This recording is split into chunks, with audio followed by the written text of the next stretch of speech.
Hey guys, good afternoon. Welcome back again to my channel. My name is Lerato Sebata, your procurement specialist and of course business coach.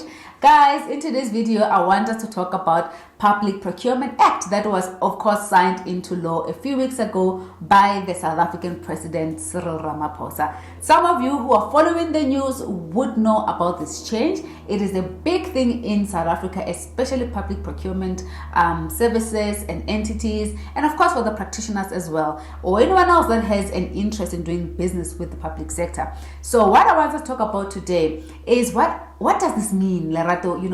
What are the changes? How is this going to affect my business? What is it that we need to know regarding this act? What is it bringing? What is the big news about? What's the big hoo-ha about? And today, guys, I want us just to talk about that. I have made 5 points in terms of what is it that you need to know regarding this act. So let's get right into it, guys, in terms of the 5 points I made, in terms of what does this act aim to achieve. The first point is that the act aims to provide a unified regulatory framework, meaning it creates standardization. Everything else will be standardized in terms of transparency, in terms of fairness, in terms of, how the policy is regulated. National Treasury is mandated, guys, to provide regulation, right, in terms of the procurement of services. So what they need to do now is to go and unpack what does this act say, and then try and see how they can regulate policies and regulations around the procurement of services for all the departments, right? This includes how also BEE will be executed, the type of target points they want. It's going to be a lot of work, but for the most part, we're saying do away with fragmentation. Each and every state company doing their own things. We're now providing standard method, which is 1. Okay, if they say a RFQ threshold, for example, will be anything between maybe 100,000 to a million, that means all the state-owned companies will follow that. If they decide an RFP, which is the request for proposal, will be from 1 million up to 50 million or whatever the value is, then that will be what is in the policy.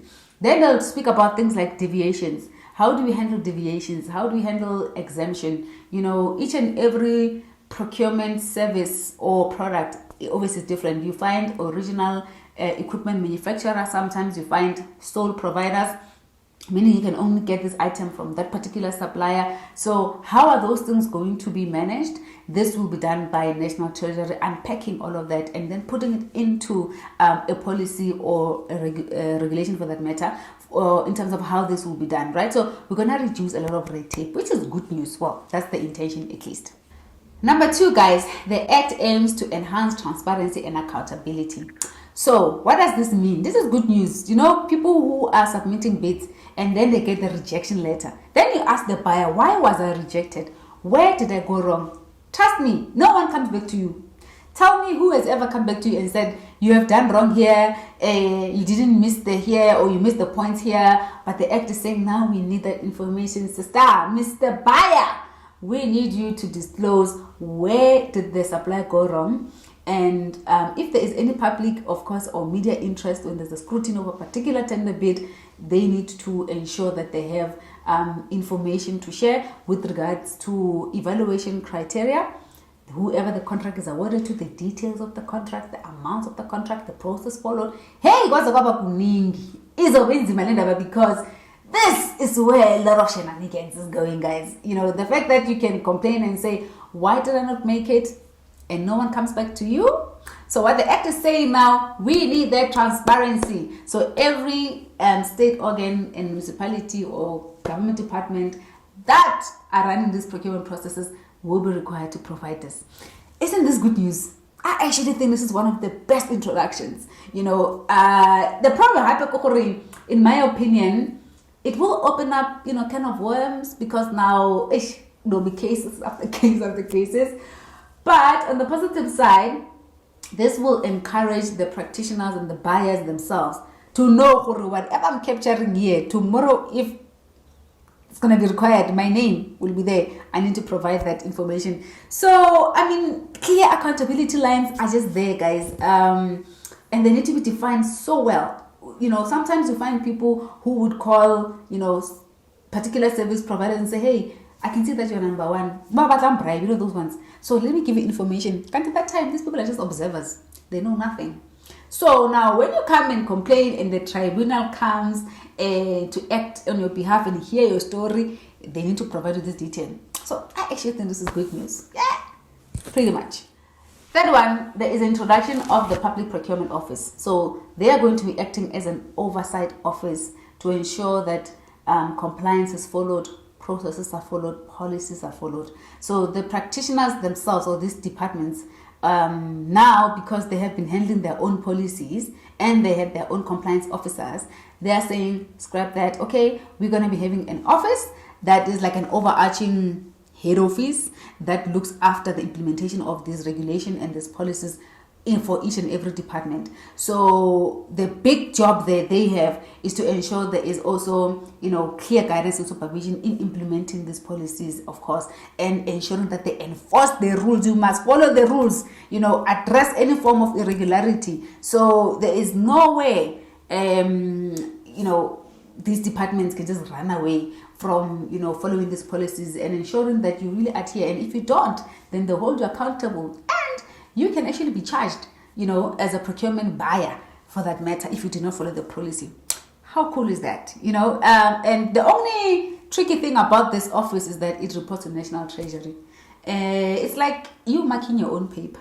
So people are dissatisfied with the fact that this office was supposed to sit independently, like the tribunal, but it sits under the National Treasury. So it's tricky because National Treasury themselves, they are the ones that regulate, right? They provide regulation and how things are done. But also it makes sense because they are the regulator. It means now they can now say we are a central, almost like a center of excellence, where we ensure that all the policies are drafted, all the policies are effected, and regulation is followed, and then we also hold you accountable if you don't. So that's another introduction of what this act is doing.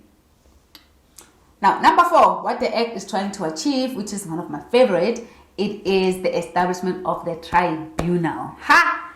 This one, guys, the Procurement Tribunal does not exist, has never existed. So let me make an example. This means if you're a service provider, you are dissatisfied with regards to the outcomes of any tender, award, or you have any discrepancies that you've noticed, you want to raise them, you feel like you were unfairly treated as a service provider, the tribunal says come here and report those cases. We will act as independent mediators for us to litigate the matter.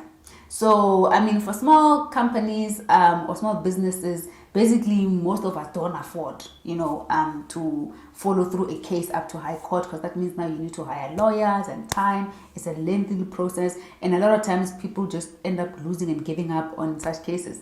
So what the tribunal is saying, we are inviting everyone that feels dissatisfied on how, one, the process was followed, maybe the award was not fair, maybe the review process, you feel like, it's questionable, then you can go and report also some fraudulent cases, whatever the case is. The tribunal is saying we are going to be acting as an independent mediator between the service provider, which is, yourself doing business with government, including any entity that would have issued this RFP. So if you want to go ulo paisa, and report, right, in direct translation, maybe ESCOM, you feel dissatisfied. So they will say, okay, let me hear your story, ESCOM. This is the problem. You come as a service provider. This is the problem. And then they try and find a middle ground and see how they can review all of these, decisions and issues that would have been addressed. So all the complaints related to procurement processes, activities, and they are going to be the ones that are going to be doing conflict resolution on that. And of course, trying to find, the most feasible way to go forward. So this is similar to what CCMA is doing. The commissioner's their intention is to hear the employer side and the employee side and come to a middle ground if there was any unfair dismissal. So in simple terms, guys, that's what the tribunal is going to be doing, right? Basically. All right, let's go to number 5. Number 5, professionalization of procurement functions. I absolutely love this one. So that training, certification, it's one thing, right? Some people are in positions, but they're not qualified to be in those positions. And some in those positions, but they may be lacking a particular level of skill and competency. So therefore, they need to kind of like grow. So therefore, now what this act is saying, they need to establish that and have an accreditation and certification for those that belong in the function.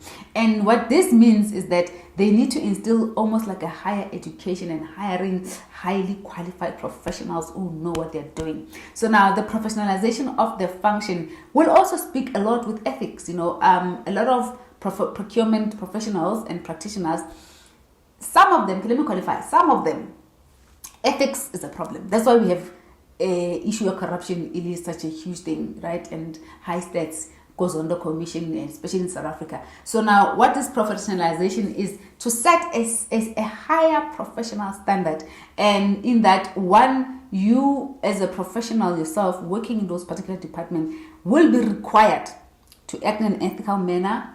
We check your qualifications, and more than anything else, be aware of any ethical standards that you need to comply with. Failure to do so, obviously, it's going to be corruption, but we're trying to reduce, issues related to that matter.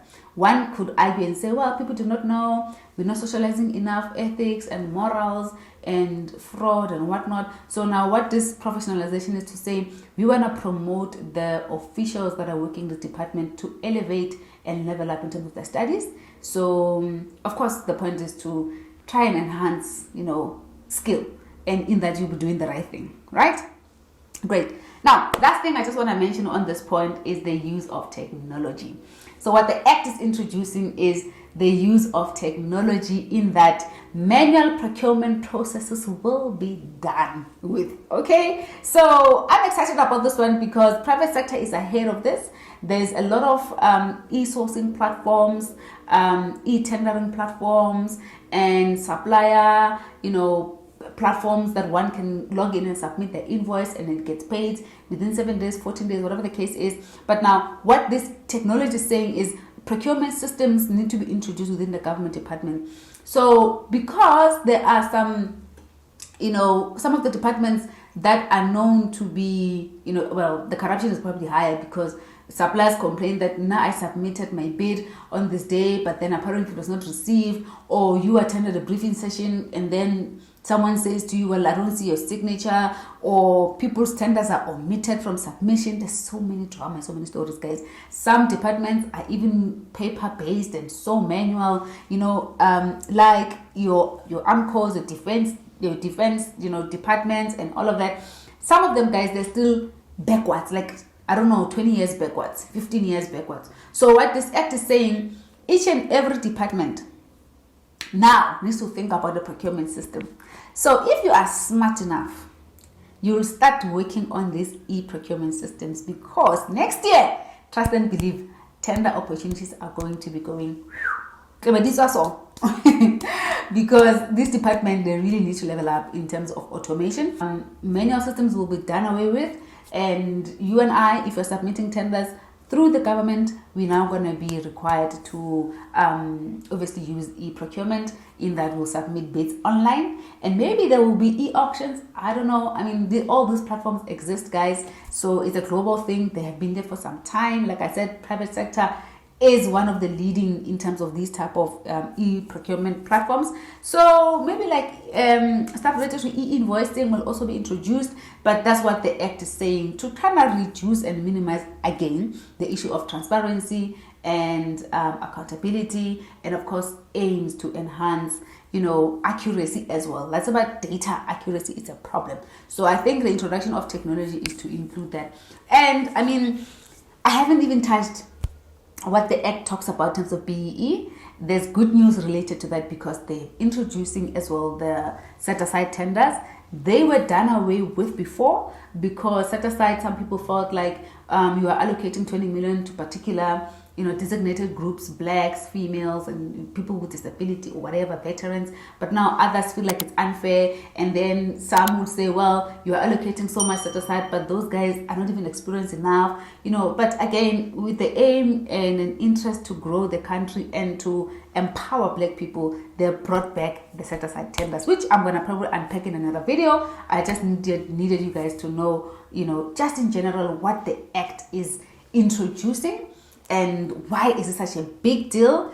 Of course, there's also going to be an increase on localization, local production, because before these procurement departments goes and sources outside of the country, they must have exhausted options in country, and that's what I'm going to be covering in my next video. So guys, that's what I had for today. Please ensure that you subscribe to my channel, and I'll catch you on the next one.